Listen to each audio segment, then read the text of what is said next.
The result of comparing the German and French editions of Capital, therefore, is not that somewhere between vulgarization and refinement, we find the truest, final, or most precise version of Marx's concepts and arguments.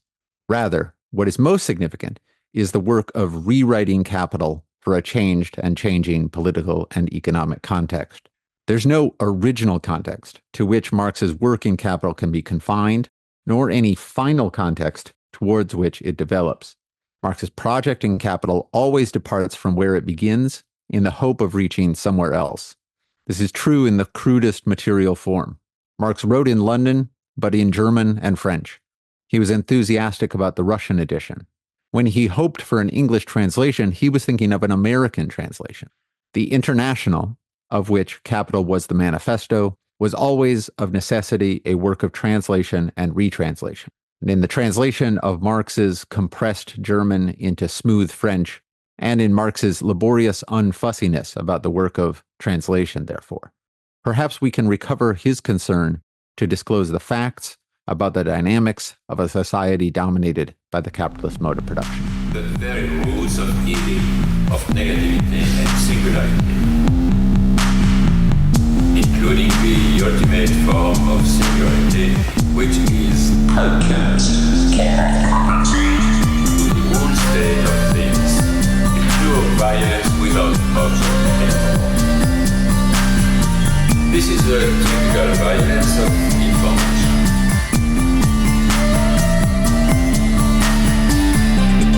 It's violent because what happens there is a murder of the real, the vanishing point of reality. Let's not have a misunderstanding here.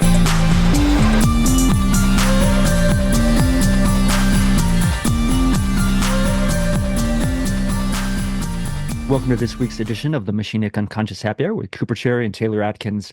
As always, sponsored by the People's Institute for Revolutionary Semiotics. Before we begin our discussion, we just want to mention we do have a Patreon account at patreon.com/MUHH, and we have begun as an appeal to our patrons, or to give something back to patrons, rather, we have started giving access to our Discord server, which Taylor has taken the lead on setting up some reading groups and just general discussions. So keep that in mind. If you're enjoying the show, we definitely appreciate all the patrons and just want to thank you. Today's episode, we will be joined by Will Roberts. Will is assistant professor of political science at McGill University, author of Marx's Inferno, as well as an afterword to the latest translation of Marx's Capital, Volume 1. Has that actually dropped? I assume it has. If we have, all right, we've got it in the flesh, so to speak. Just a very machinic welcome. Thank you. It's nice to be here.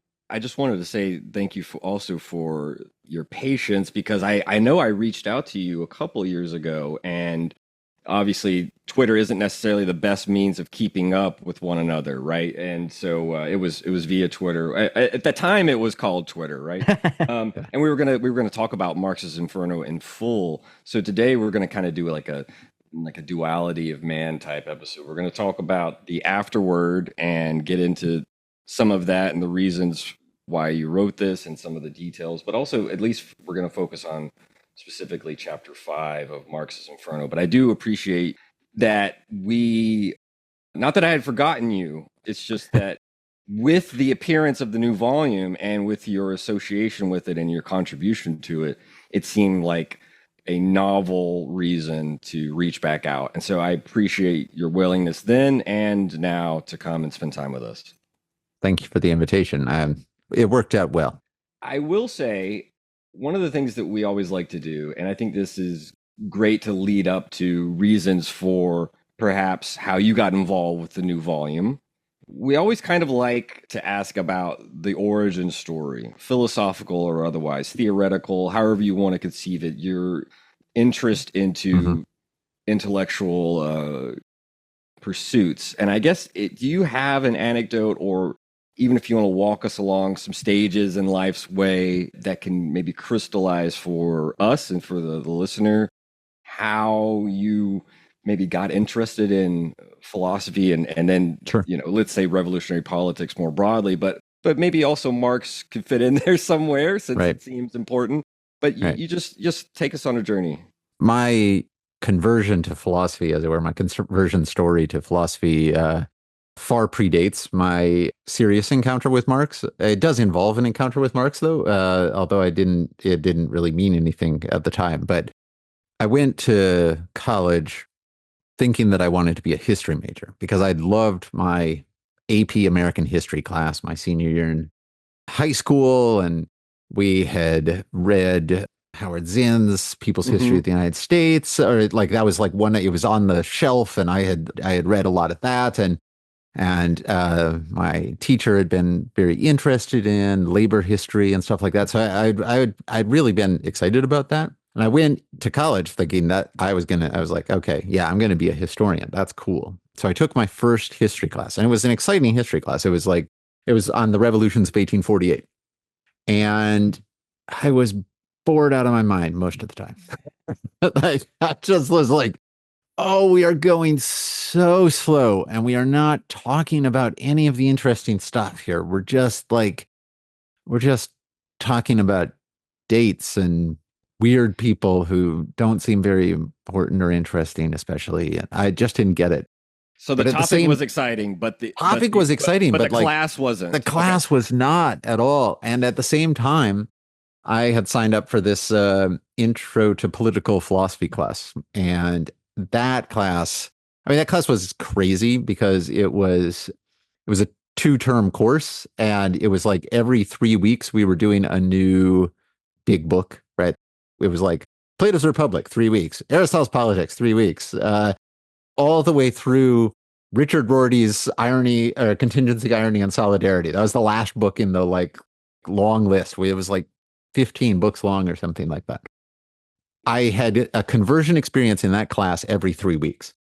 I was a Platonist for 3 weeks, and then I was an Aristotelian for 3 weeks, and then I was a Hobbesian for 3 weeks. I was just like that all the way through, with the unfortunate effect that because Rorty was the last one, I was a Rortyian for like 2 years afterwards. It was really annoying to be around. Recency bias, seemingly, right? Exactly.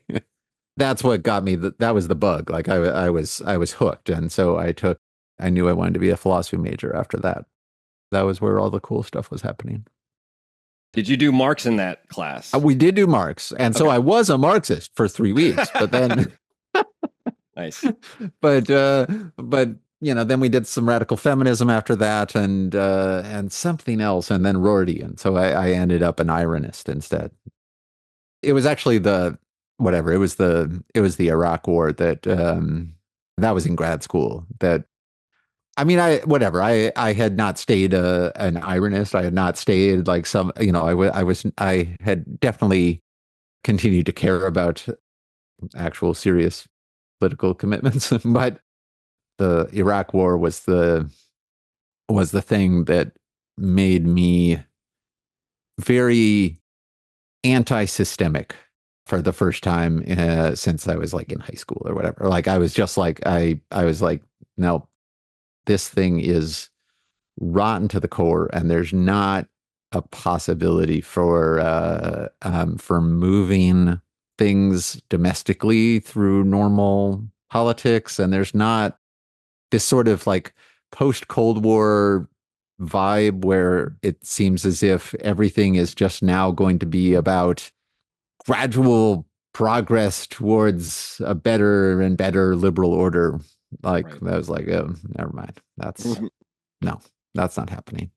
So just to cap this off, if you will, because that brings us around to your work. What about the reconversion, if you want to use your terminology, to Marx? Was that spurred on, or is that maybe an after effect of this, call it disillusionment, or just this reality that set in? It's a slow process. Like it was not conversion per se. I read Marx in grad school, in a couple seminars, and I was interested in Marx, and I was interested in Marx in part because I just thought there was a lot more going on in Marx than like the grad school I was at Penn State University, which is a continental program. And so I was taking, I had Hegelians as profs, and I had phenomenologists as profs, and I had like sort of post-Heideggerian, Straussian type people as profs. And I had a lot of American pragmatists as profs, right? And everybody had their reason for dismissing Marx. All of them.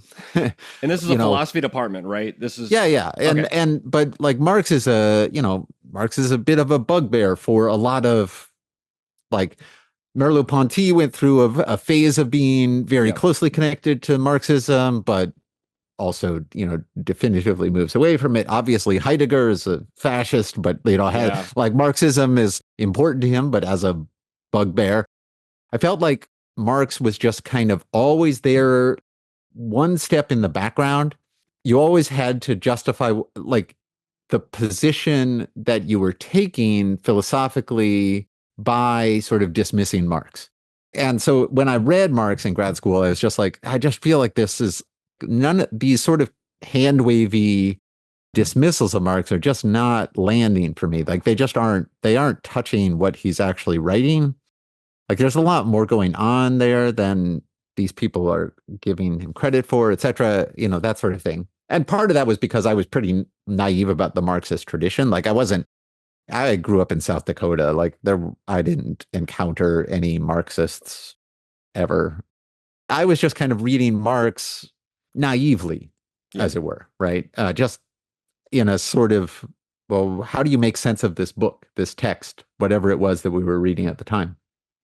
And I just thought there was a lot going on there that wasn't being done justice to. And so I got more and more into reading Marx. And then my entry point was, it was slow. And I started writing a dissertation that was going to be on Aristotle and Marx. And then Marx slowly took over and it just became about Marx. I did my dissertation research in Amsterdam at the International Institute for Social History, where a lot of Marx's manuscripts are kept. That's fortuitous. Was that on purpose? Yeah. That was on purpose. Yeah. Me and a friend of mine from grad school, we both got fellowships to go there and work on our dissertations. That's and awesome. So, I just like whatever. Once I started digging, it became immensely satisfying to just keep going. Marx has that thing about like revealing sort of the internal arrangement of the modern society. I felt like I was unlocking the world that I lived in. I thought I was learning not just about Marx's texts, but about the world. And so that was cool.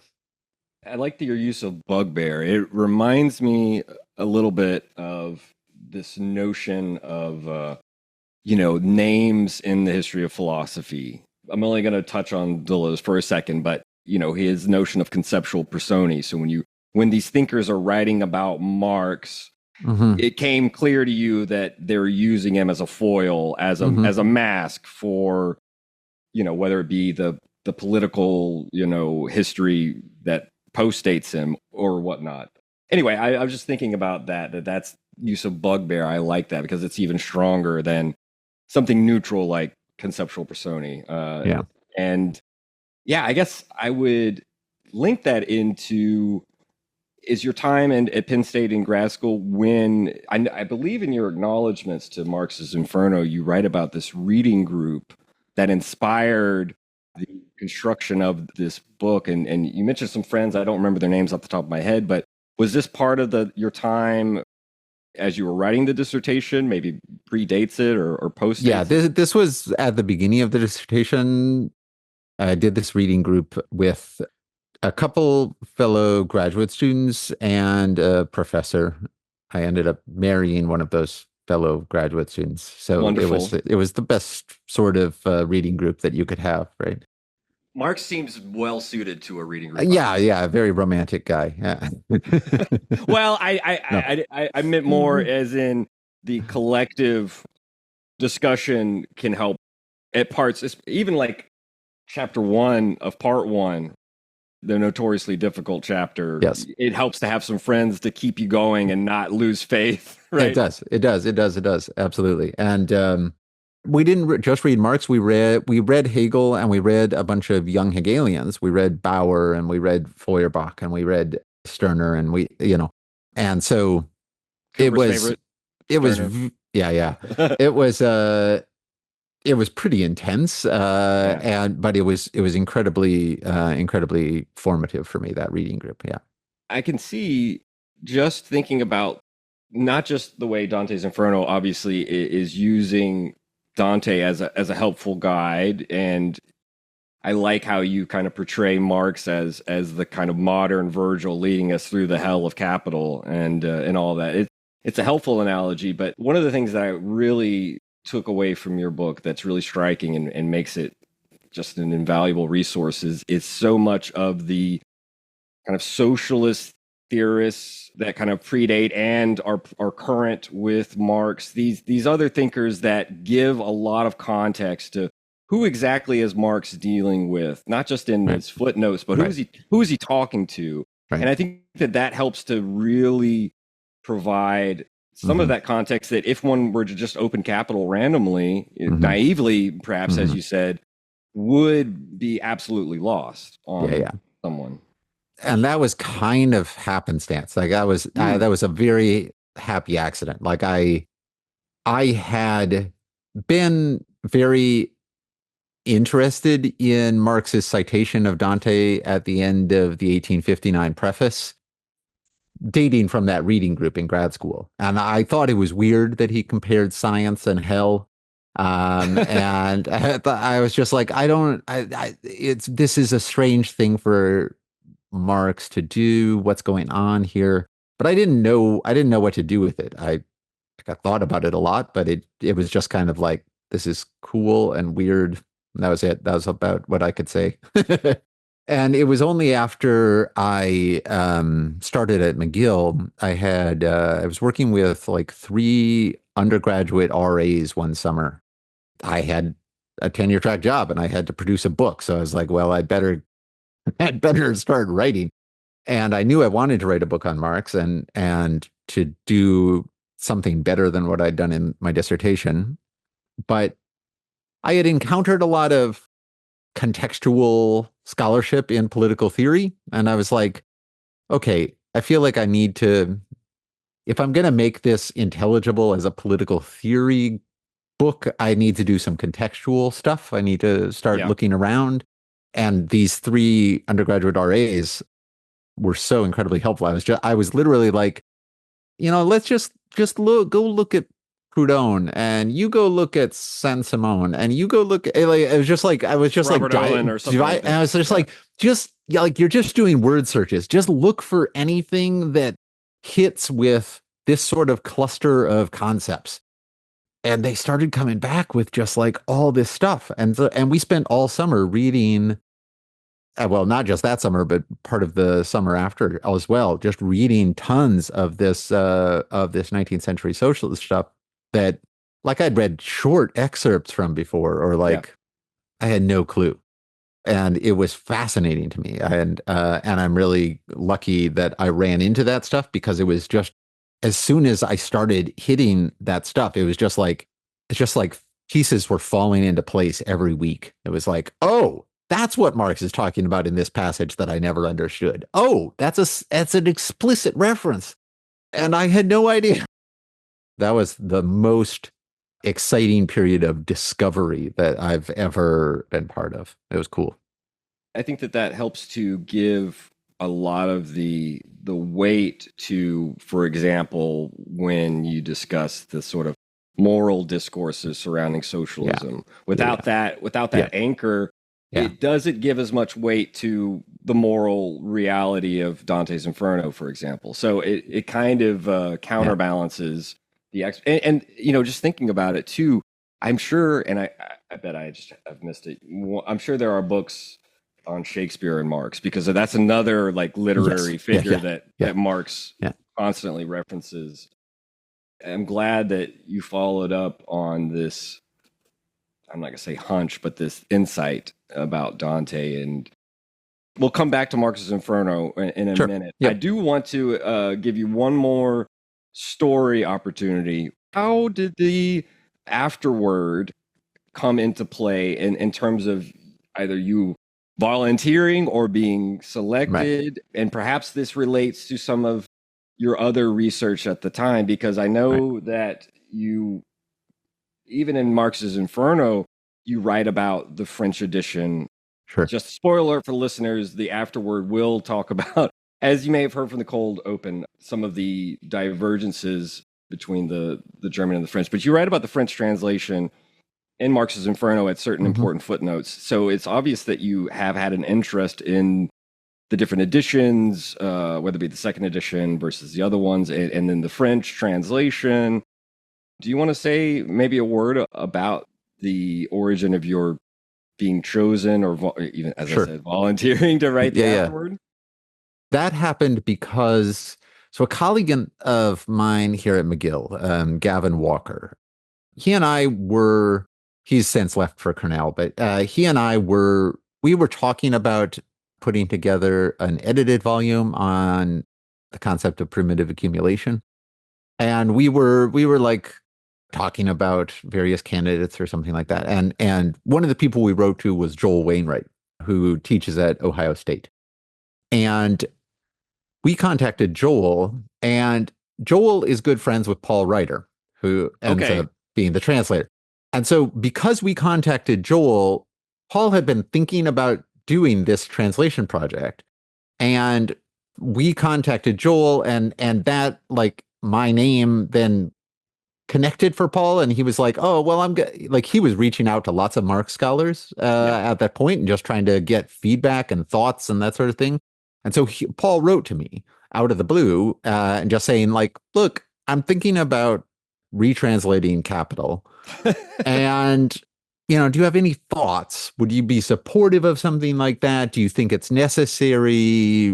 Do you have any advice? That sort of thing. And I wrote back to him, and I mean, I was sort of like, wow, you're crazy. But yeah, it's a big project. Even just volume one. Yeah. But one of the things I asked right away, I was like, are you doing the French? Because I think it'd be really cool if somebody just translated the French edition. I think it'd be very interesting. And he was like, no, I was thinking the second German edition. I was like, oh, well, yeah, okay, that's cool too. But he was kind enough to send me like the first draft of part 1 of chapter 1. Or yeah, I guess he had maybe part 1 and 2 of chapter 1 drafted at that point. And I was like, send me that. I'll take a look at it. And I'll give you some suggestions. And it was the beginning of my sabbatical, and I kind of went overboard. I sent him like 15, 20 pages of comments on. It's better than none. I promise you. Yeah. And I had lots of, I was very opinionated. I had lots of thoughts. And I think Paul basically thought, okay, I have to give this guy a hobby. I've got to give him a job, because otherwise he's going to be like so annoying the entire time that I'm doing this translation. So he asked me at that point, after we'd gone back and forth about his first draft a bit, and I'd sent him all of these notes, he was like, well, would you be interested in writing an afterword? And he's the one who suggested that it be on the French edition, just because since he wasn't translating the French edition, he would give me the opportunity to talk about the French edition, and that would, be a consolation prize. I could see how he was thinking of it also as a resource. You can think of it as being annoying. I know you're being a little bit humble, but I'm just thinking about when I've asked people to help with translating. It's rare when you do get a lot of feedback. In terms of getting feedback, right? When I've looked at others, it depends on what it is and who's asking, but sometimes it can be something where you need to give that feedback and take it seriously. So I appreciate why you did that. But I guess that opens up this question now that we've sort of preambled. And I've talked to, as I said, friend of the show, Coop, he's been on before, Griffin, we had him on, and he's talked to me at length about these differences even before this new volume came out. And so he was excited too about your afterword, and a little let down, not to disparage Ryder, who did a monumental feat retranslating volume 1, but he was a little let down too that the French was not either the main basis or more incorporated. And so I guess it may be more well known to Marx scholars, but perhaps just for the layperson or even for those interested in Marx, I'm curious. Let's get into what, as you lay out in your afterword, although you say you don't have space, and you didn't obviously to cover all of it. Let's Right. maybe from your perspective, why you might have felt let down that it wasn't a translation of the French, which would be a translation of a translation, right? Yeah. That comes with its own set of problems. I guess the main thing is that I do think that the 1870s were a period of pretty significant changes in the socialist movement, pretty significant developments in Marx's relationship to the organized workers' movement of Europe and in just the composition of that workers' movement.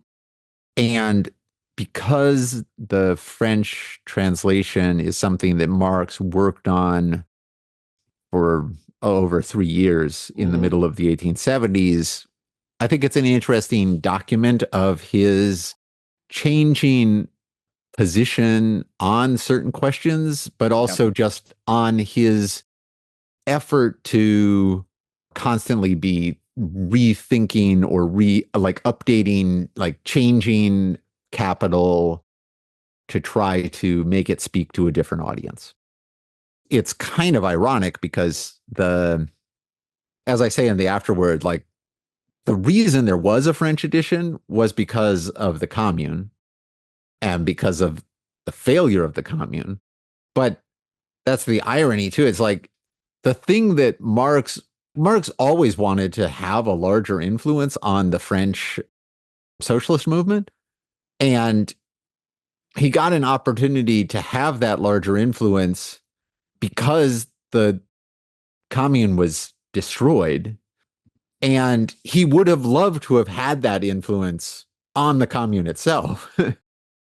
But there's a weird way in which he had a reputation for having a big influence on the Commune contemporaneously because he was supposedly the head of the International Workingmen's Association, and the French section of the International was centrally involved in the Commune. So there's this false impression at the time that Marx was sort of the mastermind behind the Paris Commune, over which he had no influence whatsoever. But then because the Commune was destroyed and the French communards, the ones that weren't killed, were scattered into exile, then that's precisely then the set of circumstances that made a French translation of Capital and inroads into the French working class open to Marx. So it's the other way around. Instead of him being the master, or instead of him having this massive influence on the Paris Commune in 71 and its aftermath had an influence on Marx, and perhaps even on how he was thinking about, as you say in your cold open, the last paragraph of the afterword, there is a sense in which he is thinking about the audience he's going to be reaching, not just whether there's too many Germanisms in the French, right? Because you did say he's pretty unfussy as a translator, but he's thinking about what perhaps is the best way to tailor the translation to the French audience. And you can see this in your kind of aside, even in an English translation, even though he was in London, he's thinking about an American audience, interestingly enough. Exactly. That's where he thought the future was, right? There's that passage in the chapter on the accumulation of capital where he's talking about the Irish famines and the massive exodus of Irish proletarians to the US, and he talks about the old Queen of the Sea, looking at the rising republic. He sees this moment of sort of perhaps transition in a global center of power and productivity, and sees America in that way. And I guess just to kind of follow, because you have 4 parts to your afterword, and we've, I guess, given enough of sort of the reasoning why. I'm thinking of part 2, where you give a nice pushback on, okay, so if Marx says, as you point out, that he had to flatten, so to speak, some of the, at the very least, chapter 1, if not elsewhere, some of his, and I love how you start the afterword itself is like, are the French dialectical enough to like be able to do, Marx? But in any case, I guess that one of the things, if one were to see a translation of Le Capital, right, the French version, the one pushback you have is in the translators, and Marx was involved in it, as you said, for 3.5 years or so, of the confusion of German's many different words for whether it be power or strength, force, right? We've got Kraft, Macht, Gewalt, and Song. Yep. Which you say French has the words for, right? It's got puissance, pouvoir, force, and coercion, right? It's got those words that we actually have those words in English if you count puissance, even though it's a little bit archaic. So I guess that one of the things, if one were to translate the French volume, one would also have to be at least have maybe a co-translator who is conversant enough in the German to maybe correct that for an English edition. That would be the interesting thing, is because would you want to correct it? Like, that's German has this vocabulary that Marx clearly plays on difference. He uses that vocabulary of power and violence in German, not in a super technical way, but certainly in a quasi-technical way. He does use those terms they each have their own sort of regularity. They each have their own set of associations. And in French, it largely gets washed out because force comes to predominate. Force shows its force. Are they all four mainly reduced to force? Most of the time, each of them gets translated as force in French. That changes the feel of things in the French translation. And so I certainly think there are people who I think worry that Capital loses some technical and philosophical precision when it got translated into French, that Marx just didn't insist on really sharp conceptual distinctions that sort of line up with the vocabulary in the way that he did in German. And I think there's something to that. It is a change. But then I also think that change is worth taking seriously. Like, well, maybe that means that the French is less precise, and maybe it means that you're looking for a type of precision that Marx thought was misplaced. Interesting. Yeah. Maybe actually there are other things that are more central to what Marx was trying to do with the book than this sort of just naming the ideas really in this incredibly fine-grained way. Maybe finding conceptual precision where actually it's just that the German has specific conventional uses for this. So perhaps what we see as these different powers perhaps can be captured by a multivariate word like force. I mean, I thought that was interesting. And I guess the other example that I'm thinking of, I'm not sure if you have more, is the word Träger, right? Which I believe in English is, I'm not sure about this translation, but maybe Fox translates it as bearer.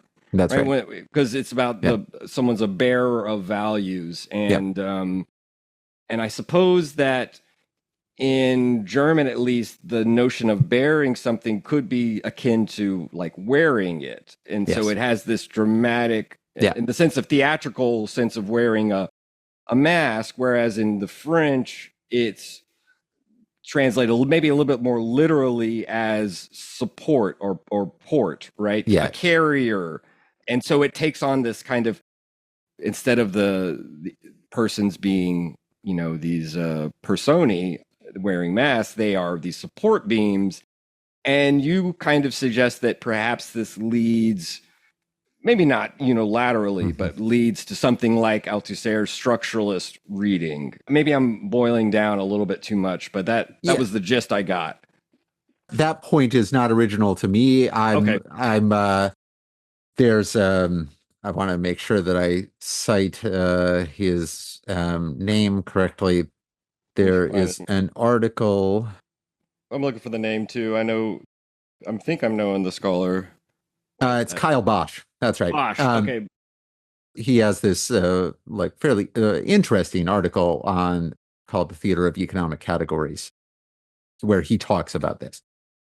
He's a little more categorical and critical of the fact that Althusser sort of bases himself in this more structural metaphorics of the French edition rather than the theatrical metaphorics of the German edition. And I don't want to necessarily endorse Bosch's argument entirely, but I do think it's worth noting. I think it's an interesting problem to think through. And I do think that the theatricality, Marx always thought in theatrical language. It's absolutely central to how Marx considers politics, economics, everything. Like, he thinks theatrically from early on, and in some of his writing, it's more obvious, it's more to the fore, but it's absolutely central to part one of Capital that this is a stage on which actors wear masks. Even in like the mirroring of commodities, right? Yep. There is a specular dimension. And I was wrong. You set out the perhaps the misgivings in part one but I guess that given those and whether or not to tackle those, I know that it's interesting where some precision comes in. Isn't necessarily in word choice, right? Because what we were just talking about was kind of what's a good fit for certain words, as though there's ever a one-to-one correlation.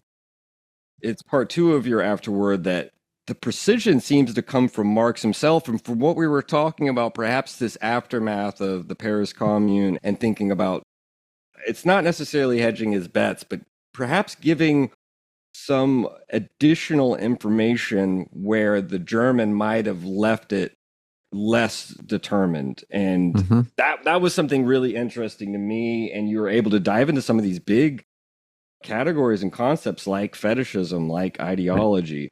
I don't want to necessarily jump ahead, but I do think that we don't have to go through them one by one, but maybe we could talk about at least one or two of these instances, because I thought that gave more credence to why translating the French would be of interest to you. Only because it's not, as you said, not necessarily about that. The drawback would be that there would be certain words that, substitutions or whatnot, but that there are these inputs and these asides and these additions and that Marx makes. So maybe that's the important part of why the French volume holds interest.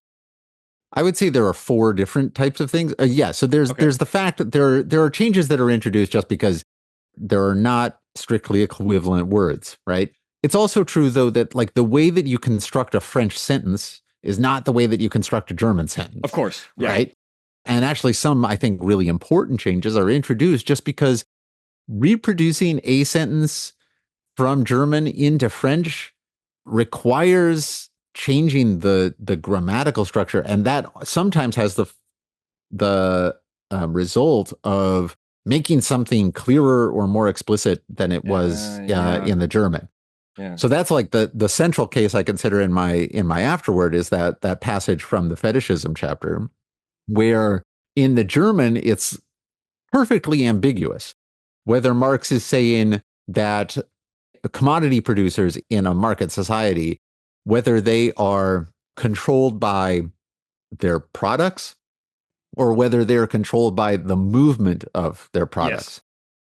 Yes. In the German, you just can't tell. You just have to make an interpretive choice on the grammar of the sentence won't tell you which thing is the which antecedent. which Or- antecedent is the right Yeah. antecedent. The French specifies it, right? In the French, he repeats movement, and it is the movement that is what controls them. And I think that change is actually incredibly significant because it poses a real problem for theorists who want to assimilate everything to the paradigm of alienation, who just Right. want to make everything they want to understand everything on the model of the 1844 manuscript version of alienation, where the product of labor escapes from labor's control and ends up controlling labor. That's not Marx's point in the fetishism chapter, or the fetishism section. It's something else is going on there. And if you're just looking at the German, you may not be forced to confront that. But if you're looking at the French, you have to confront it because it's not the things that are controlling us. Commodity fetishism isn't being directed by the products, by being directed by commodities themselves. It's not this misplaced. I mean, Marx plays with the notion that commodities speak through us, that commodities have. But the thing that matters for Marx is that commodities have a social life, and that social life is the social life of their transformations, their circulation, the changes that they go through, and the way in which they move around, and that's the thing that matters for human life, is the movements of commodities. See, I like this because it helped just thinking about reading your afterword, and then I know I said chapter 5 earlier that that's where we're going to focus on, but we also relooked at chapter 3, and one of the reasons why is because that's one of your points. Maybe not because you make a lot of points in chapter 3, but one of the points, even though you don't bring out this difference, at least as far as I saw, between the translations, you put emphasis on, and mainly from this background of socialist thinkers, Proudhon and Owen and these others, that one of the causes of, whether we use that Greek or maybe it's in Dante, akrasia, right? This incontinence, one of the sins for which that layer of hell is reserved in Dante's Inferno. But like one of the causes is this, I don't want to say instability, but this flux, this dynamic flux of the constant price, let's say price changes. Because you say it I think in this afterword that this means it's not about alienation, but that producers are price takers and not price makers, right? They would want to be able to set a price or something like this, but they are not in control. They are actually controlled by it. And that causes them to sort of, that causes part of their inability, let's say, to have control. It gets at a diagnosis of, like, I think one of the most common complaints about life in modern society is that, and especially one of the most common complaints amongst artisanal and recently artisanal working class of the 19th century, is that what you took to be a secure form of making a living isn't. You are constantly having to change how you produce, how you sell your product, or how you sell yourself, that you are constantly having to not take for granted what you would like to take for granted. Marx's line from the manifesto about everything solid melting into air, right? Or the translation of it, which is so evocative, right? But that idea that you can't count on anything, that things are not constant, things are not predictable, things are not stable, and that you have to constantly stay on your toes, is like, that's part of what, it's a constant source of dissatisfaction with market society. And I think Marx is trying to trace that sense of dissatisfaction back to the cause in the way the market operates. That's really helpful. And it reminds me, Coop, I don't know if you remember, we discussed it a couple of years back in Libidinal Economy, this ridiculous and also tragic image of the cheesemonger who sells his wares. And in this time of instability and flux and inflation goes out immediately to buy more cheese because the money that the currency, the actual paper is such in flux that it forces him. Like in Marx's terminology from the French, he's heard it about, if you will, by this movement of prices.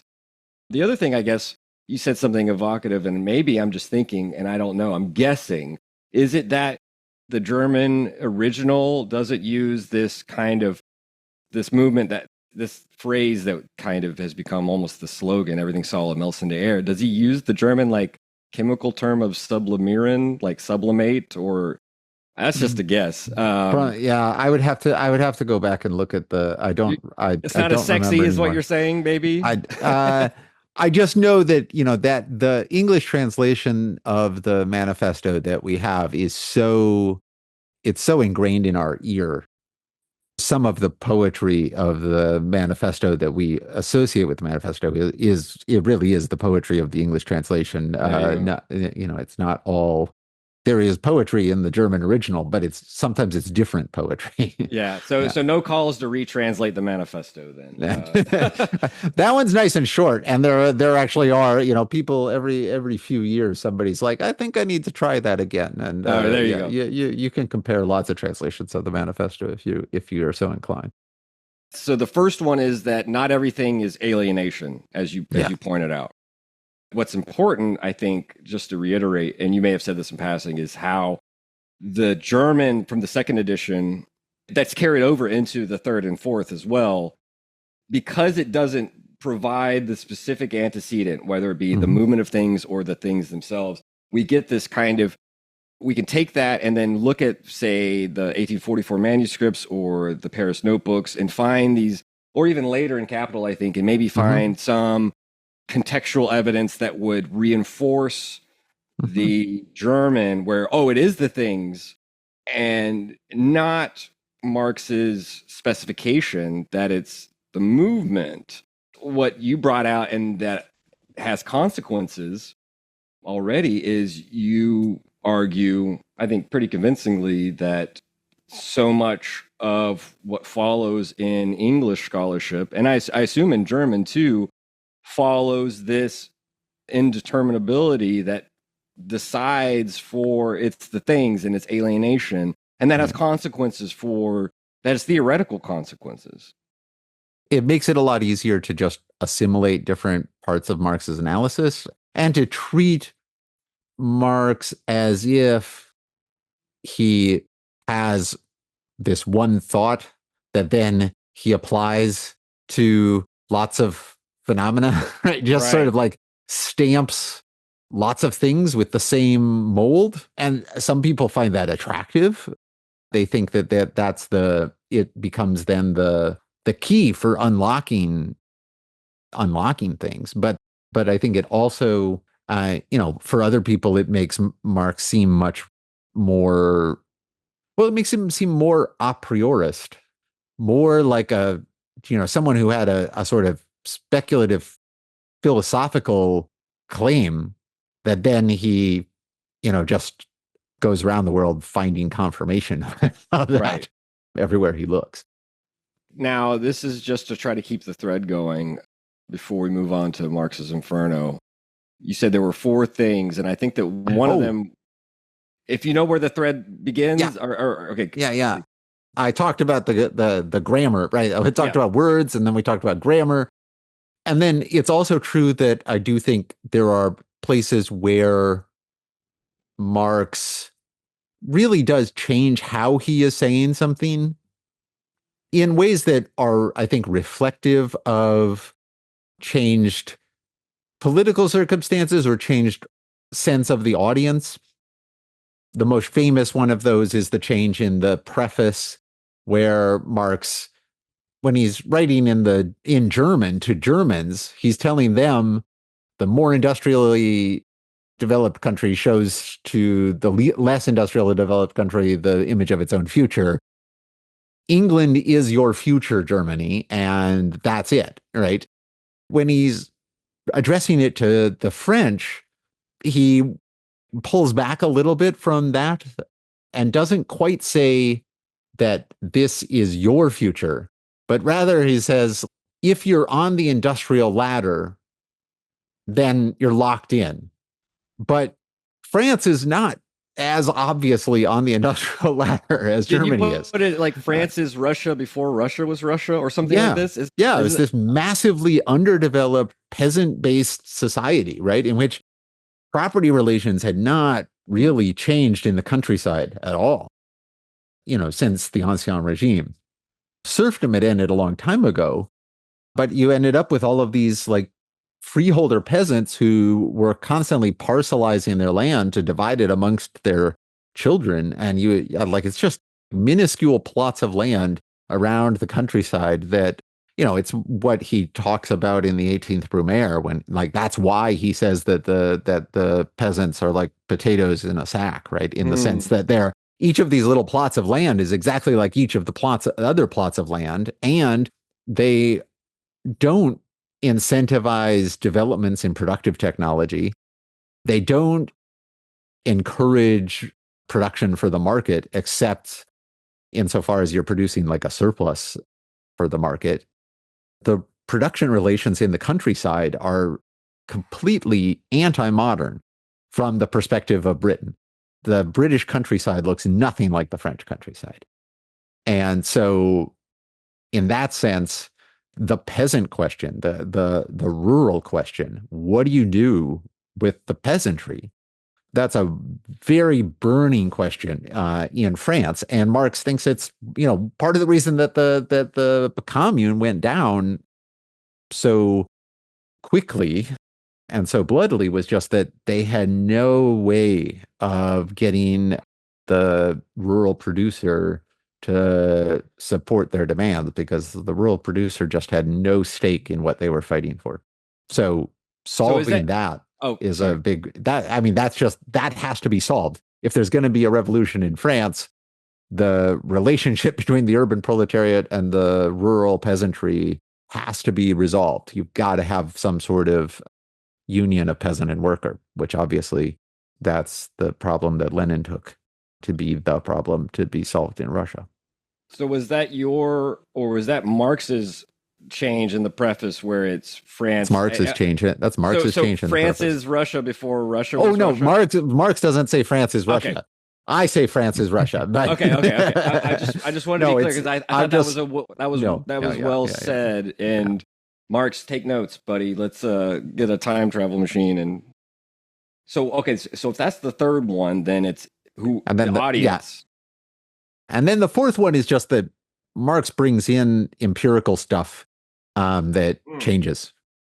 He updates some of his footnotes. He changes things in it in order to bring it up to date, to make sure that it's current. And I think that has to be that's baked into Marx's project, is my claim. It's not, capital always has to be updated in that way, right? It always has to be, you have to think through, what about this argument would have to change given how capital has developed since then.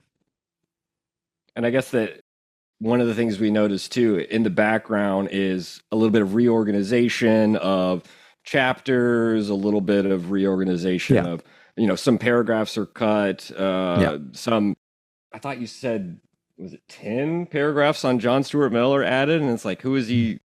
Maybe Mill has a certain flair for the French, at the time. I don't know that Mill has a special flair for the French, but I do think that Mill is not someone whose star was dimming in the utilitarianism, the perhaps that has to be countered, or not the utilitarianism so much, I think, as what you could call the early iteration. Or the sort of anticipation of something like the revisionism of the Second International, right? That you have, what you have is a sort of left liberal attempt to, conciliate capital and labor by emphasizing, the possibilities of worker cooperatives, trying to find a mode under which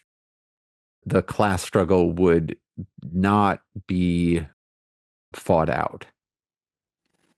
I like that. That's good. And I guess maybe since Coop, you had a couple of notes for us. We could have. Did you want to bring up? I don't know if it's meant as ironic or humorous. I found it this remark that leads your afterword about Engels, his doubt, his skepticism about. Certainly, Engels had skepticism about French. I mean, whatever. Like, there was a lot of linguistic chauvinism in the 19th century. Like, everybody thought that their language was the language that was like, this has, virtues that no other language can get. Obviously, the 19th century is it's the century for linguistic chauvinism, linguistic nationalism. Neither Marx nor Engels were foreign to that, to sort of comparing the French mind to the German mind on the basis of language. Engels was a bit more extensive about it than Marx was. Engels was certainly concerned that simply by translating Capital into French, it was necessarily going to become less sophisticated, less philosophically sharp, that the French language was verbose and formalistic, and you were not going to end up with a powerfully dialectical Marx in French, or that it was going to be really, really hard, at least. It's interesting to think that perhaps it's more of like a philosophical chauvinism than a linguistic one, but at least in Britain, right? It's interesting that the French language infused because of what William the Conqueror, and you can think about the court systems for so many years were performed in French. So there is also a sense in which French has benefits that might have been, insofar as it would have been more of we even get that term lingua franca, right? A little bit, your citation of Badiou and thinking about the dialectical thinking in France, again, in its philosophical history, and naming Rousseau, Lacan. Who else did he name? I mean, it's just such a weird list. I don't even know what to make of his list. Whatever. It seems like a little bit of a, French masochism. Pascal and Mallarmé. Yeah, exactly. Pascal and Mallarmé. Like, it's like what? All names that appear in Being an Event and have meditations in Being an Event, right? Yeah, exactly. So, yeah, of course. That's kind of. Anyway, okay. So, either Will or Coop, any last thoughts or questions about the afterword before we spend a little bit of time on chapter 5 of Marx's Inferno? One of the things that you brought up, Will, that I was just thinking, this is a great example from my own experience in my family space with regard to the comments you were making about the French peasantry and the kind of relationship to property and markets and, development and so forth. It's fascinating. That really clicked on a light bulb for me, in the sense that my family were rural Texans, and my great-grandfather rather, accumulated this sort of land holding. And it is interesting that my grandfather and my father are sort of shaped by this not quite capitalist thinking, but this more feudalist mentality towards, I guess, production, you might say, in the sense that my dad, for example, was someone that, even though he would declare himself vehemently and enthusiastically to be this sort of capitalist or cheerleader for capitalism, but he would never actually invest any of his money, and would say things like, he's kind of asking these, you often hear this in kind of libertarian circles about, oh, why isn't the currency backed by gold, yada yada. It's you see, you don't understand. That's a restriction on the flow of exchange, right? And he just doesn't.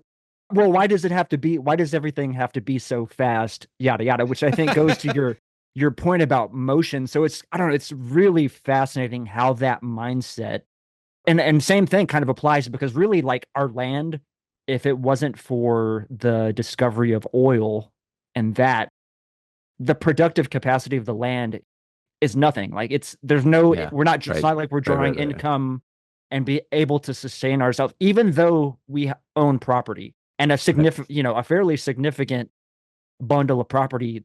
It's completely underutilized as far as production is concerned, and is just kind of like sitting there waiting.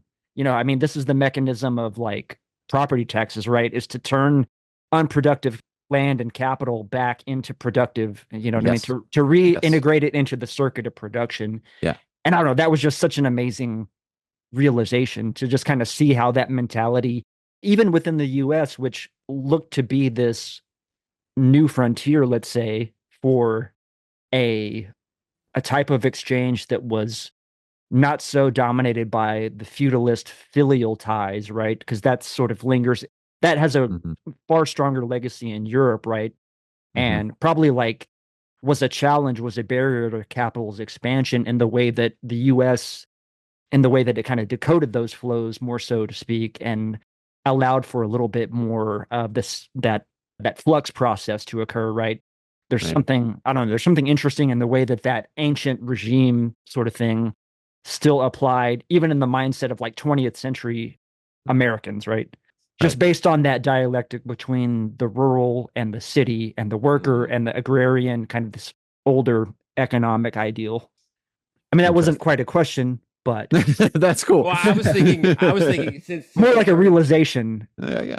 Well, since returning to chapter 5, what is interesting is the mythological figure you could apply to your father is perhaps Polyphemus, the Cyclops in the Odyssey, where he just leaves the Cyclops. They just leave their lands untilled and fallow and not productive at all, and that's part of there's part of this kind of story about the industriousness of Odysseus and his cleverness and making the most out of a situation versus the Cyclops who don't at all apply themselves right to their property.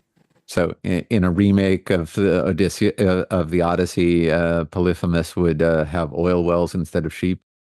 But he wouldn't do, I guess, anything. He wouldn't be No, he just. What's the character from There Will Be Blood? Yeah, right. Daniel Plainview. Yeah. There you.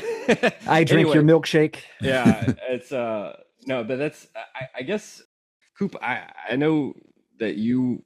Well, I was going to say something too. Yeah, I don't know if you're familiar with a friend of ours who's been on the show a couple of times, Thomas Nail, because he has a book called Marx and Motion, and he's kind of developing this idea of motion, like, I don't know, what does he call it? Like kinetic dialectic or kinetic materialism, I think is something like that. Perhaps.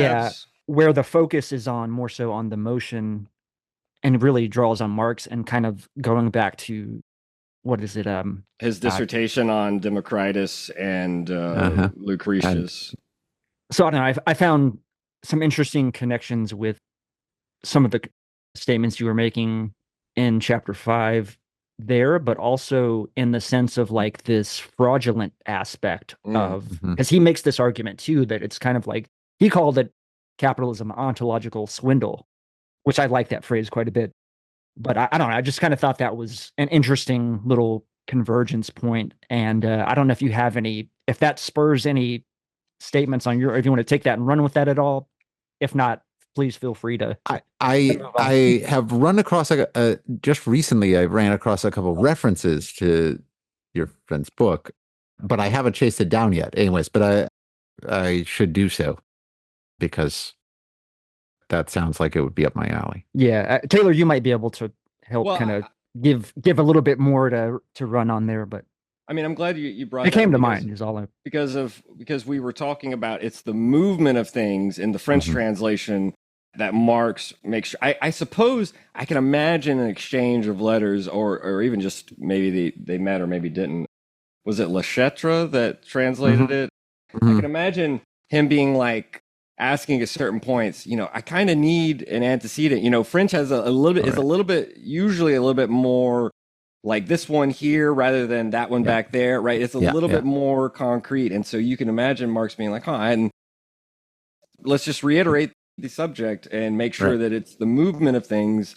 That makes me just reflect on, one of the aspects, one of the larger portions of Marx in Motion is about how movement is central to the, let's say, the 20 linen and the one coat. There's a dynamic, as you bring out throughout the book, right, in terms of, for example, socially necessary labor time being, it's made concrete in exchange. But I like how he brings out Marx in his language and pointing out the movement. It's not a static equality at all. Right. This is something that I think is really important about the book, is that like the character of motion in Capital changes as you move through the book. The type of movement that characterizes the market and the discussion of the circulation of commodities and money in part one, like that is this sort of ceaseless movement, and it involves all sorts of transformations, right? Changing shape of money into commodities and commodity into money. But then the motion changes when we get to valorization, because valorization is where you get growth. And so metaphorics of growth take over, and that's where things get monstrous in the text. And the growth is, the movement, instead of just being this constant flux, is now, it's flux with a purpose, right? It's flux with a directionality, and the directionality is expansive.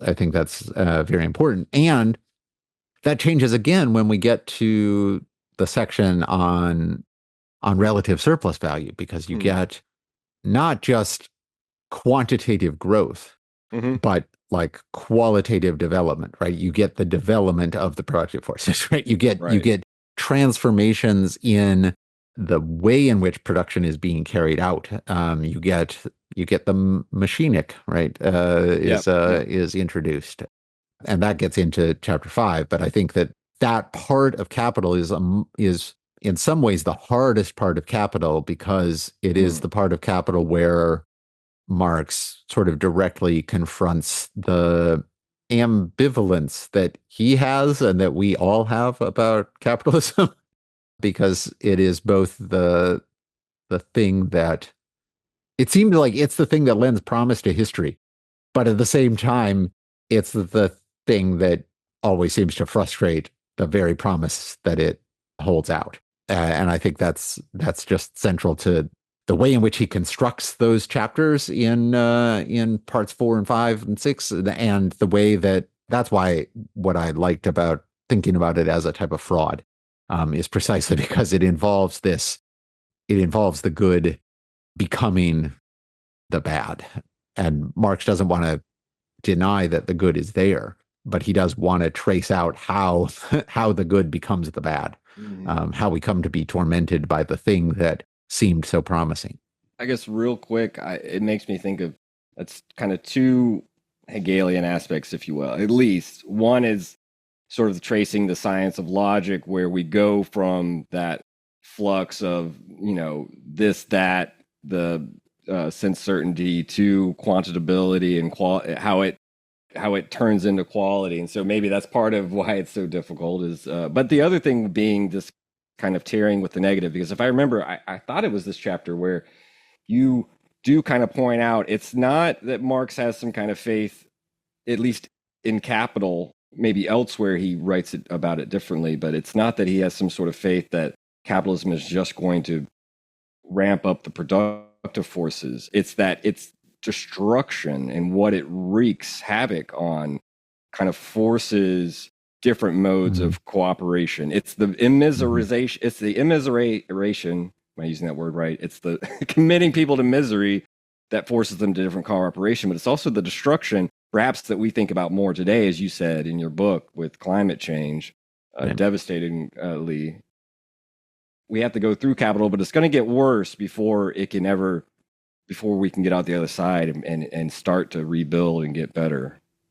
Did I characterize your point right? That it seemed like you were arguing against this view that Capital has some kind of, well, the good part of capitalism is that it ramps up the productive forces. Yeah. I know he writes about that elsewhere, it seems, but am I right that you kind of put it that way? Even in Capital, Marx writes that way. And that is part of what Marx thinks about. He is committed to the idea that cooperative large-scale production is a necessary prerequisite for anything like a humane communism. That otherwise, if you didn't have enormously productive cooperative labor, that it would just be misery. It would just be universal poverty.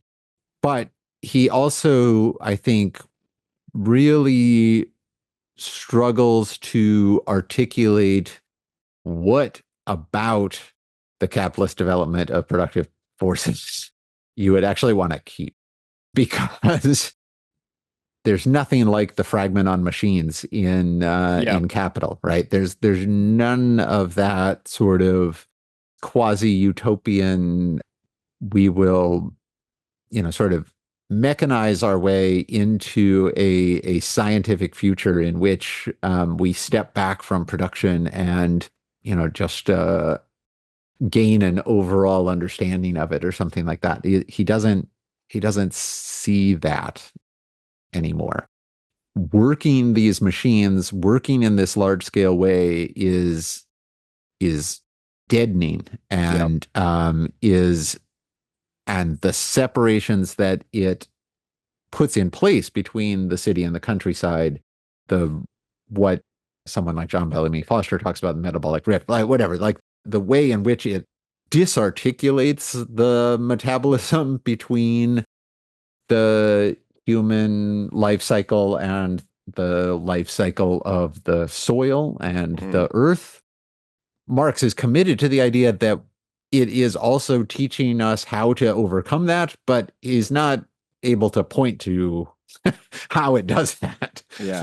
What he points to instead is how it underscores our need to figure that out.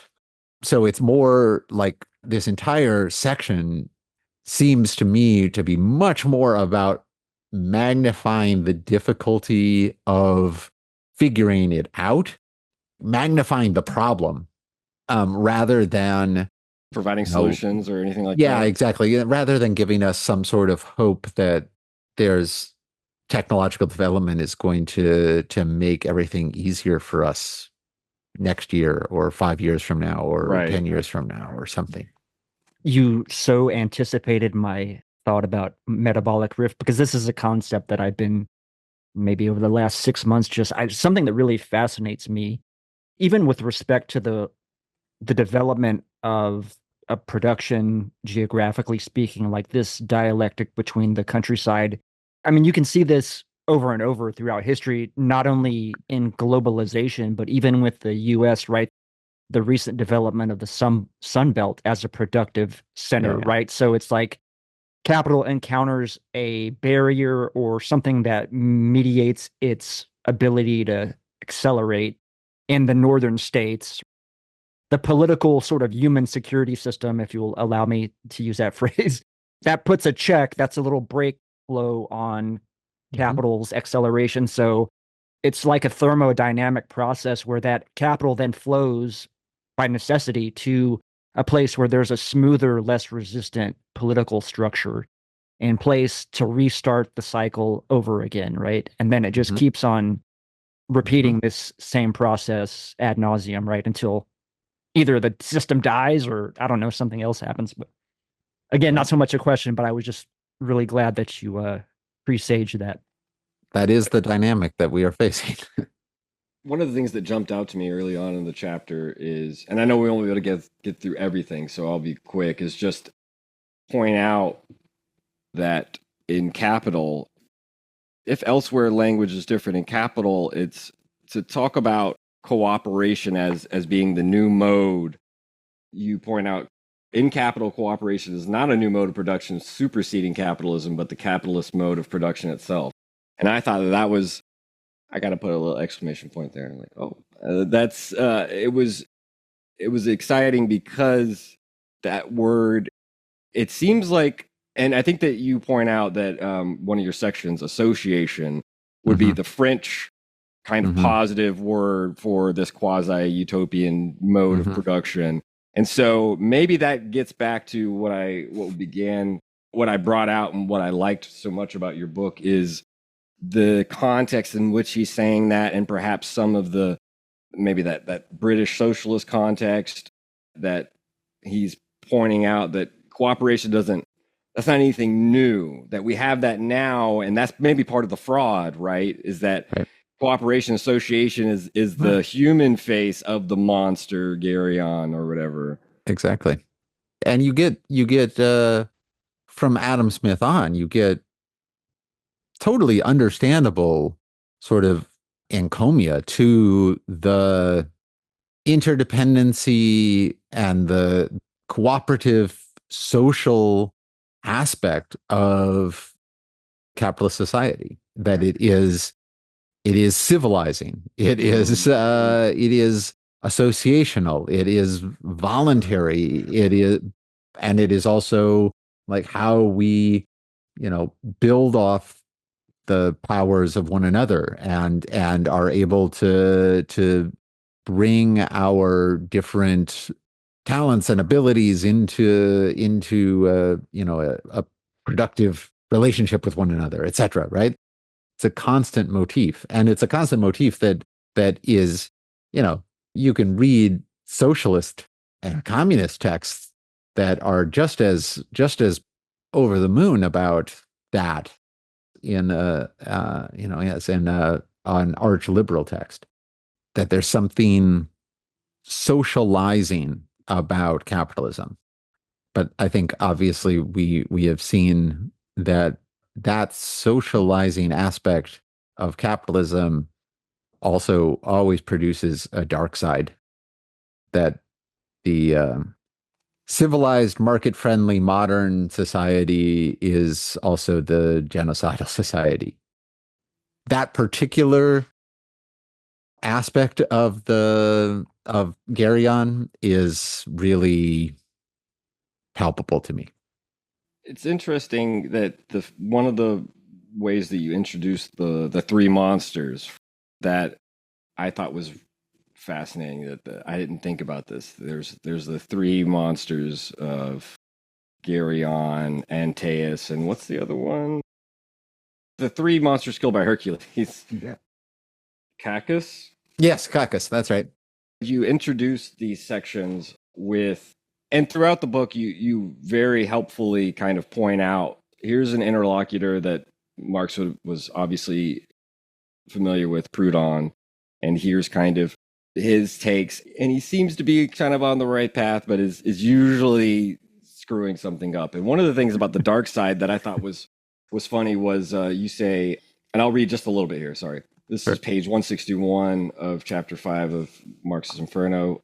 Surveying modern society, Proudhon sees on the one hand that the independent artisanal labor he valorizes is endangered, and on the other that fair exchanges and free contracts seem to preserve the mutual independence of the parties. He therefore believes that independent labor and social mediation by exchange can go hand in hand and support each other. To Marx, this amounts to making, quote, the illusion of the honest bourgeois the ideal that he seeks to realize. The ideal of free and fair exchanges among independent producers is but, quote, an embellished shadow of actually existing capitalism for which the exchange of commodities constitutes the social nexus. So I was thinking about that because of the dark side Marx is kind of actually saying, actually the dark side is Proudhon, I don't want to say maybe an idealization of this bourgeois, the honest bourgeois entrepreneur or something like this. And Marx is kind of like, no, but that's actually the human face of the Garyon monster. That's kind of like a scorpion type serpent thing. Right. You see that in the Paris Commune too. I mean, in the sense that, so this gets to the association bit, because association was this incredibly important concept for the communards. And for all of them, they're all Proudhonist to one degree or another. Or, well, they're either Proudhonist or they're like kind of radical French Republican. And for both of those types, there is a special valorization of a type of association.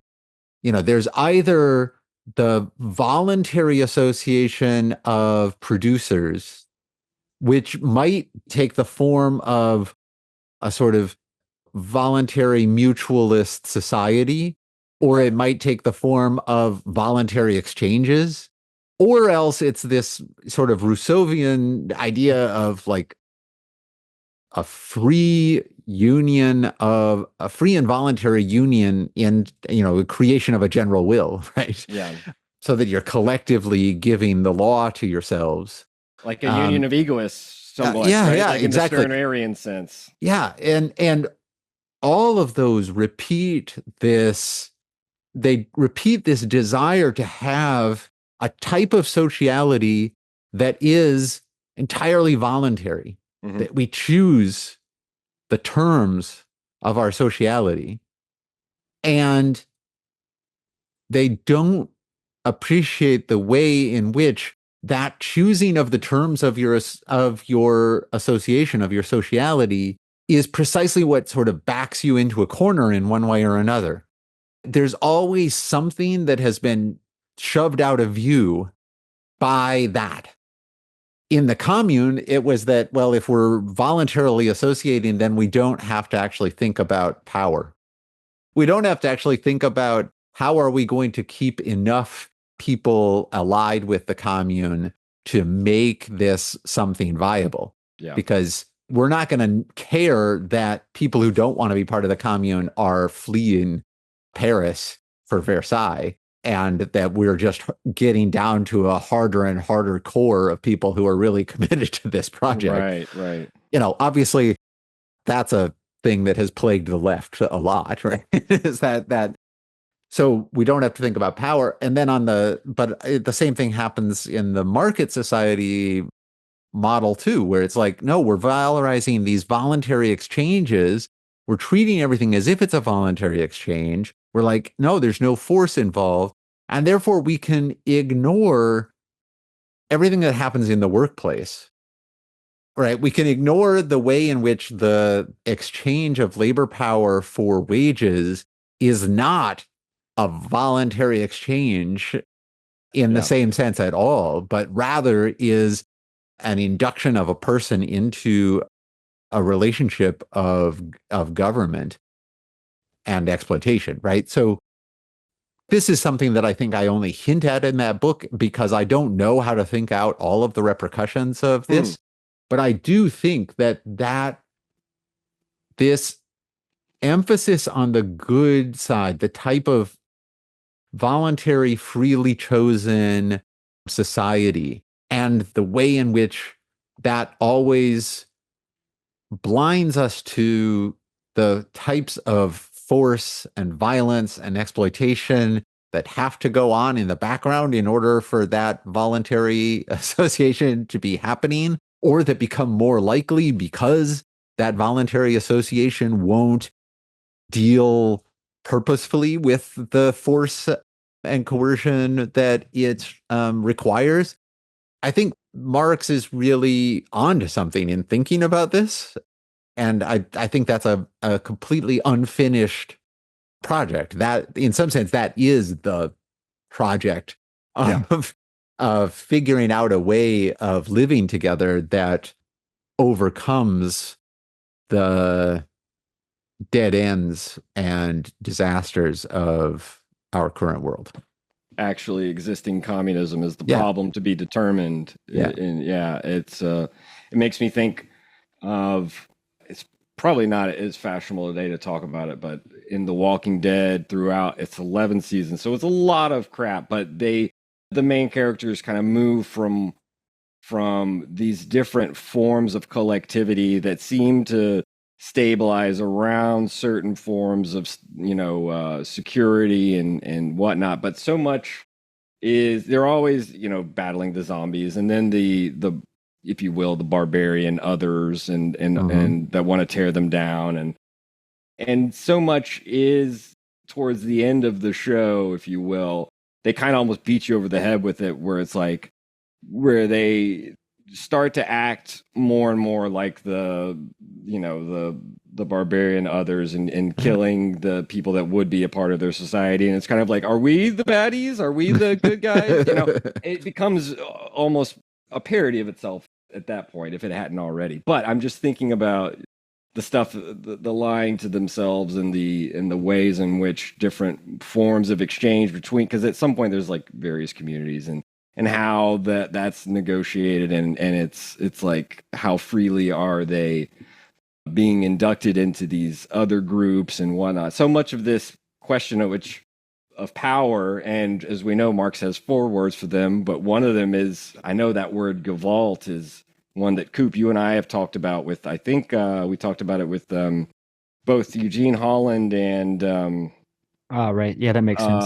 and I'm trying to remember who wrote Edges of the State. We are Protev, Jean Protev. Protev, yeah. We talked about Kant's like when you look into state power and how it's reenacted every day. Don't go looking too far back at the beginning of state power, because that might lead you down a path of revolutionary, being upset about how that word. I'm pretty sure that's one of Kant's words. And I had something else for you if you wanted to read it, because, and Coop, I don't want to cut you off. I just know we're getting towards that 2-hour limit. Did you have something you wanted to? I mean, I was just going to say that was kind of a devastating critique of anarchism as far as free association is concerned. And then Taylor, if you recall, because we just read the first section of the unique in its property again, and I was in that conversation with Taylor. I was like, I'm kind of coming around to this kind of Hegelian notion where there has to be some type of force in place to ensure this cooperation. And like on the reverse side of that, you really helped illustrate the pro-social notions of capitalism as far as where capital itself becomes filiative in the context of, again, but going back to like Europe and feudalism, right, where it's like the blood filiation and alliance and that kind of sort of tribal society or quasi-tribalistic social form or what have you. That's where the sort of positive aspect of cutting across filial ties and creating ideally this universal subject of that can retain its own difference in a sense, right? Because the mediation of the market, right? We can sort of retain our difference or differences implied, because otherwise we wouldn't exchange with another person, while having this universal mediation where we're equal but we're different, and kind of holding that in unity is a really just really bringing things into sharp relief. And I just wanted to say that. That's really all I had. If you would want to read this, Will, it's the last paragraph leading up to the 3 monsters, and then we can give you a forum to talk about. We can talk about it a little bit, and then we can give you a forum to talk about perhaps your current projects. This is on page 165, and I don't know if you have your book with you. I don't have my book with me. I realize that my copy is in my office at home or at school. Then that's there we are. That's it. Go to 165, and it's the last paragraph before. Only because this summarizes the 3 frauds, and maybe there would be something in there that might jump out at us that at least it crystallizes the chapter, I think, and sets up the rest of it. Hence, capital embodies a threefold fraud. It promises an increase in the productivity of labor and a consequent increase in material wealth, which it delivers only via the despotism of the capitalist workshop and factory. It promises that real wages will increase in step with increases in productivity, but neglects to mention that, insofar as this is true at all, it is subordinated to increases in the rate of exploitation. Finally, it promises that generalized abundance will bring in its train generalized equality and cosmopolitan association, while it delivers an accumulation of social misery. The liberal defenders of capitalism are wrong, but so too are those like Proudhon, who think socialism can salvage from the wreckage the ideals of free contracts and exchanges among independent producers. Yeah, I suppose that the problem we have been discussing is the question of independent producers. Coop, just to talk about some of the things we've read that lead up to and really resonate with what we've discussed today. We, was it a couple weeks before Stirner? We did Hegel's the first part of Philosophy of Elements of Philosophy of Right. Mhm. And Hegel starts with independent abstract persons. And I guess that's a kind of a fiction, if you will. And I suppose that's the same kind of shadow or fiction that Marx finds in Proudhon's like idealization of the good, honest bourgeois entrepreneur type. So I suppose it is, like Coop was saying, holding together this sort of difference in unity without sort of canceling it out or reintroducing a kind of. I'm thinking about this interplay between dependence, independence, interdependence that we've been talking about with cooperation, association, and how those are part of what is obscured quality of that. And just an off topic thing, but I was thinking too about what you said about the sort of these unions dwindling down to the hardcore, most committed people as they're shedding off, people are fleeing. I think about, the 19th century, especially in America, although you could probably find it in other countries too, is inundated with the history of these utopian communes that never really seem to last all that long.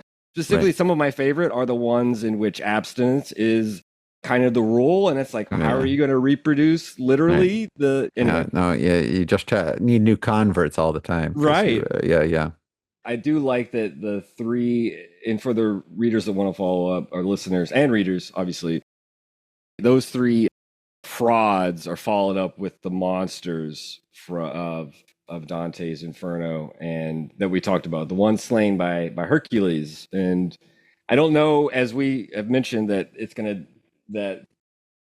it'll be a Herculean effort, I think, it seems like, right, to slay those three.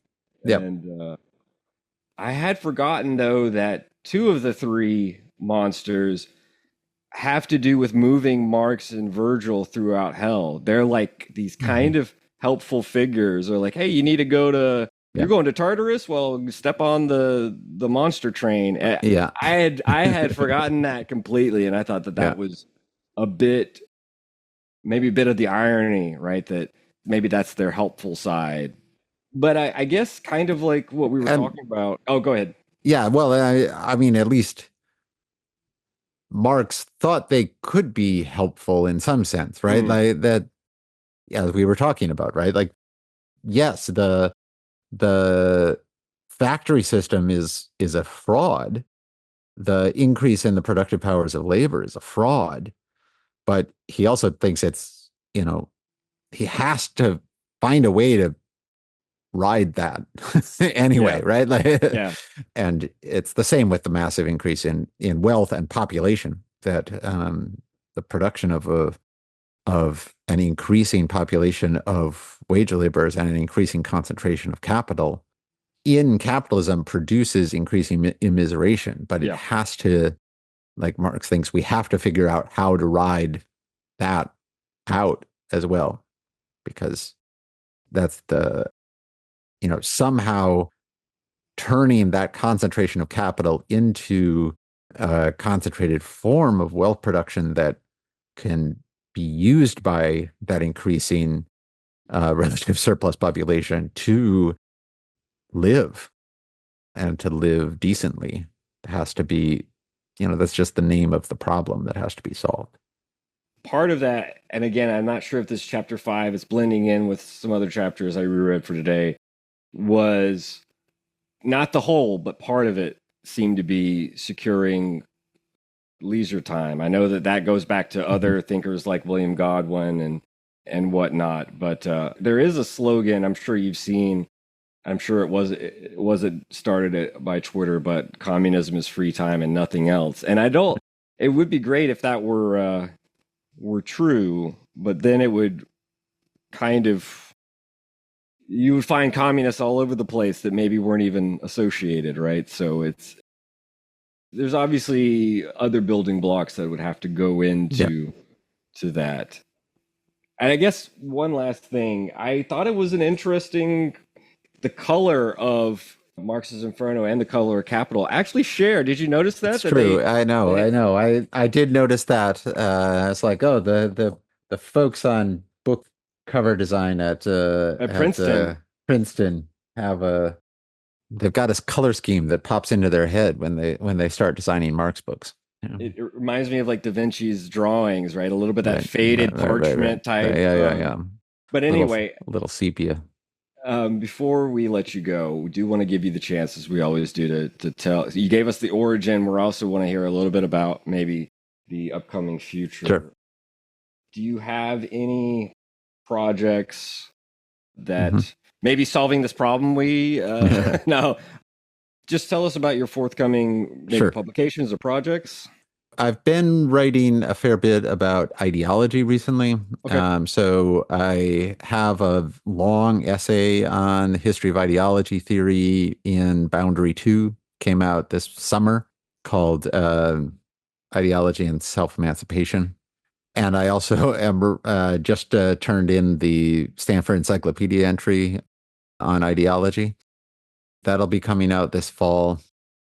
So is that just online, or is that also? Yeah, that's online. Okay. The Stanford Encyclopedia of Philosophy. So that'll be online for people to. Both of those pieces are online and freely available. So awesome. Next year I have a sabbatical, and I'm hoping to finish up a book manuscript. Then the book is called The Radical Politics of Freedom, and it's not an attempt to solve these issues that we've talked about, but it is an attempt to think through why the history of, I think that a commitment to collective self-emancipation is definitive of the history of radical politics. But I think also that collective self-emancipation is a hard thing to think about. It gives rise to lots of confusions. I'm trying to work through a number of problems that I think are embedded in that formula and that come out in the history of debates in Marxism, debates about the control of the workplace, debates about national self-determination, etc. That's the idea, is to try to work through some problems in the history of radical political thought. I mean, that sounds great. And it does make sense that thinking through and determining the problem, as I said, and this is the Deleuze in me that comes out, that's half the battle, if you will, right? Something like that. I mean, I think in Difference of Repetition, he even quotes Marx, and I'm going to butcher the quote, but it's something like, humanity only sets itself the problems it can solve. And of course, Deleuze takes it and runs with it and gives it the context of determining the problem. So if that is slated, hopefully, to come out maybe sometime next year at the end of the year, we'd love to have you back. I'll speak for myself. I really enjoyed having you on. It sounds like you blew Coop's mind at least once or twice. Absolutely. In the conversation. It was fun talking with you guys. It was good. I want to thank you for coming on the show and spending your Sunday afternoon with us. Thank you for having me. Thank you for the invitation. Thoroughly enjoyed it. I mean, we talk to a lot of great scholars on a weekly basis, and some stand out, and I feel like this did, and I just want to thank you from my part for coming on the show and for writing this book. And I think that will wrap up this week's edition of the Machinic Unconscious App Hour with Cooper Cherry and Taylor Atkins. Thank you, Coop. Thanks, Taylor. The very roots of evil, of negativity and singularity, including the ultimate form of singularity, which is the whole state of things, pure violence without object anymore.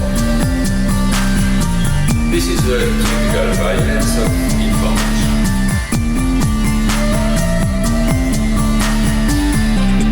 It's violent because what happens there is a murder of the real, the vanishing point of reality. Let's not have a misunderstanding here.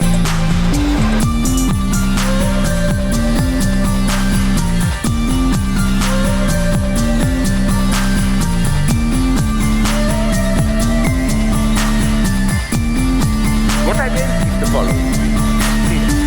With nothing left but recycled, whitewashed, lobotomized people as in Clockwork Orange.